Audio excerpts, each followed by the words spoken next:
Day 3 of the Democratic National Convention wrapped up in Chicago with Tim Walz taking to the stage. Kamala Harris's vice presidential nominee using his address to introduce himself to the American public. The governor of Minnesota previously served in the National Guard before becoming a school teacher. And before he formally accepted the nomination last night, he reflected on what inspired him to run for office. Take a listen. For me, it was serving in the Army National Guard. I joined up 2 days after my 17th birthday, and I proudly wore our nation's uniform for 24 years. But it was those players and my students who inspired me to run for Congress. They saw in me what I had hoped to instill in them, a commitment to the common good, an understanding that we're all in this together. Tim Walz speaking there. We can now bring in Ellen Kountz, professor at INSEEC Business School, as well as author of a book in French titled, translated as Portraits of Veep, The Incredible Story of Kamala Harris. Thank you very much for joining us here on France 24. Now, tonight is a big night for Kamala Harris, isn't it? I remember in 2016, I was working when Hillary Clinton took on the nomination. It was historic. Yes. This woman who would try and go on to shatter that glass ceiling. Didn't happen. It was obviously historic when Barack Obama took on the nomination in 2008. But tonight is bigger, isn't it? Well, I think the biggest thing about it is how unexpected it is. Before summer vacation started for teachers, my colleague said, "Ellen, your side is lost." And I thought to myself, but the Democrats that I know, we know how to pull things together. And then we had this incredible situation when Joe Biden, of his own accord, left the race. So I would say that that point particularly is what makes this perhaps even more historic from that point of view. And we're starting, when Obama came to office, there was this idea that we were living in some sort of post-racial world. Maybe it's happening now, because the preoccupation with Kamala Harris is not so much her racial background, but much more what she brings to the table, the incredible contrast with Donald Trump and the Republican side. Let's talk about how challenging it's going to be for Kamala Harris to convince voters to pick her, because it's going to be difficult, isn't it? Do you think that is why she went ahead and selected Tim Walz to make that decision more palatable? Well, I think she made that decision historically based on what a winning ticket that goes to the White House looks like, and its diversity in geography. So a lot of people thought, oh, she should pick somebody, like the governor of California. Impossible. Yeah. You can't have two California people, right? So by choosing Tim Walz, who's middle America, that's a really important, I'd say, geographical play that rounds out the idea that all parts of the country are represented. Also, it seems that when we had President Biden going up against Donald Trump, it was about Donald Trump being a threat to democracy. It seems the Democrats have switched gears to saying, this guy's a joke.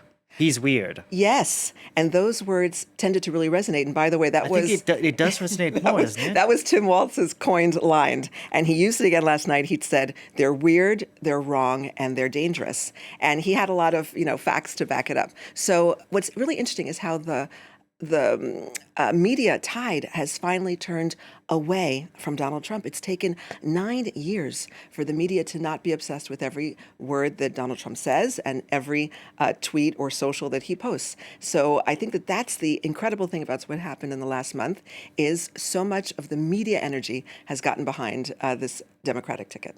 Now, the Democrats, of course, when you compare it to the Republican National Convention, have a host of high-profile big hitters. Yes, they had the Obamas speaking this week, but yesterday it was Oprah Winfrey who came and addressed the convention. Take a listen to what she had to say. I'm calling on all you independents and all you undecideds. We won't be set back, pushed back, bullied back, kicked back. We're not going back. Oprah Winfrey there, speaking in true Oprah Winfrey fashion. Let's talk.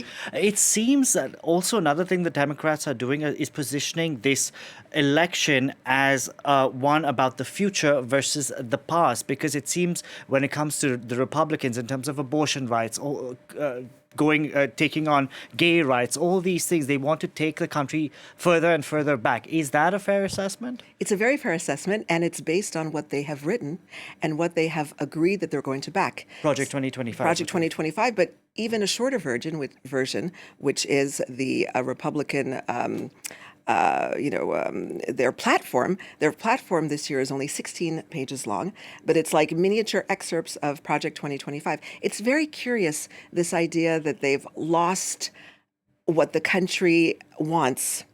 It's not just the fact that they published 2025, which, by the way, is the work of the Heritage Society. The Heritage Society also picked the three Supreme Court justices that Donald Trump put in place. It's the idea that they're putting forward things that nobody has asked for.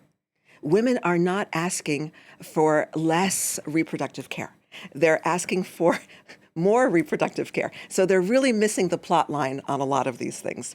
And if I could just say the punchline of Oprah Winfrey, I think what was important there is that... Cat ladies. Not just cat. No, I was going to say one thing she said was, please vote for common sense and don't vote for nonsense. And this idea that they're going to denigrate inclusivity on the other side. But one thing I also noticed from this convention is they were including, she was talking to undecided voters and independent voters, as she says this herself. But how about all those Republicans who took the stage? Over a dozen Republicans, former and current Republicans in office and out of office, who are saying, really, we lost our party on the other side. So this time we have to vote for the Democrats and we have to get the Republican House in order. I want to talk about something else Oprah said, because she, of course, is she doesn't have any children. Kamala Harris herself, she has stepkids but doesn't have kids of her own. It seems that the Republican ticket, particularly the vice presidential nominee on the Republican side, J.D. Vance, has gone after women who don't have children. This has obviously ruffled feathers across many parts of America, particularly very high-profile people. If you think of Jennifer Aniston, for instance, who took to social media, somebody who isn't very vocal when it comes to politics, and she took aim at J.D. Vance for going after reproductive rights and even IVF treatments, what have you. Is this the big rallying cry for the Democrats, the women's vote?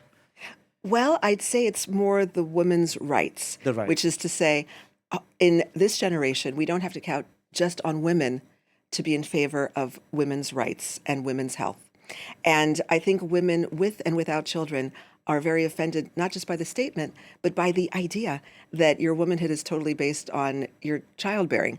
So it hasn't worked. But, they were so surprised, Trump and his campaign, they were so surprised by the change of candidate, as we say, top of the ticket, right, for the Democratic side, that I think that they were looking for ideas that might work. And that one did not work. Let's talk about Donald Trump, because he spoke yesterday. He gave his first press conference outside since that failed assassination attempt last month. Take a listen to what he had to say from what's coming out of Chicago. Did you see Barack Hussein Obama last night? Take little shots. He was taking shots at your president. And so was Michelle. They always say, sure, please stick to policy, don't get personal. And yet they're getting personal all night long, these people. Do I still have to stick to policy?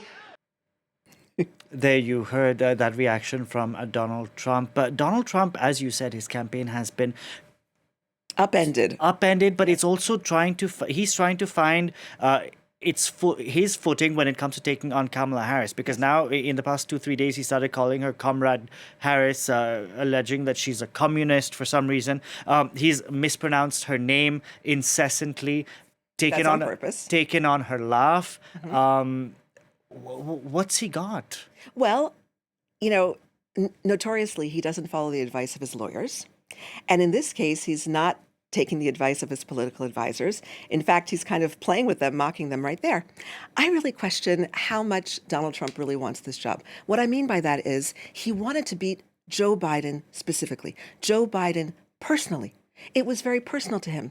I mean, this election was in the bag for him a month ago. Absolutely. That's why he doesn't want to play anymore. Because for him, it was a game against Joe Biden, not against anybody else. And we know historically he's not very interested in the content of the job. So once Biden has stepped off the stage, he really seems like he's just freewheeling. But Ellen, the fact that he keeps referencing Barack Hussein Obama, even many years after Barack Obama has left the presidency, he obviously... he's trying to undermine him some way, and he does the same thing when it comes to Kamala Harris, questioning her origin, whether she's Indian, whether she's black. It seems that that he doesn't know how to really take her on and how to pin her down. Well, he is effective with his base, Exactly. which is smaller and smaller, shrinking and shrinking. And by the way, they're ever so, I shouldn't say it lightly because they're actually outright racist. And this is how it manifests itself. And I think that one thing we could definitely say in America, we talk about profiles you've never seen before. And you're right to imagine that the country is not ready to put a convicted felon in office. And the other lady is brown. Do you think That's where we are. that's where we are? Ellen, we're going to have to leave it there. Thank you very much for joining us on the program. Ellen Kountz, author of that book, which we're going to bring up the title there. You can see it, Portraits de Veep in French, where it translates as Portraits of the Vice President, the incredible story of Kamala Harris. Thank you so much for joining us on the Thank program you. today.